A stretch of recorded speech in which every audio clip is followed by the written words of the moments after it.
بسم اللہ الرحمن الرحیم۔ شروع اللہ پاک کے نام سے جو نہایت مہربان اور رحم والا ہے۔ السلام علیکم۔ آج کا جو ہمارا اسلامک موضوع ہے وہ ہے میں جہنم کا ایندھن نہیں بننا چاہتا۔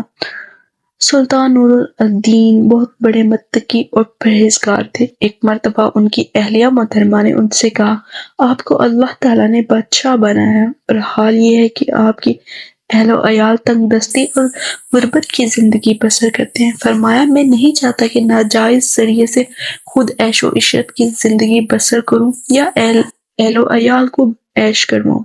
ان کی اہلیہ نے عرض کی، کم از کم اتنا انتظام تو کر دیں کہ بچوں کی روٹی کپڑے کا گزارا ہوتا رہے۔ آپ نے فرمایا، میری 3 دکانیں کرائے پر دی ہوئی ہیں، وہ تمہیں تمہاری ملکیت میں دیتا ہوں، ان کی سالانہ آمدنی دینار میں ہوگی تو تم اس سے گزارا کرنا۔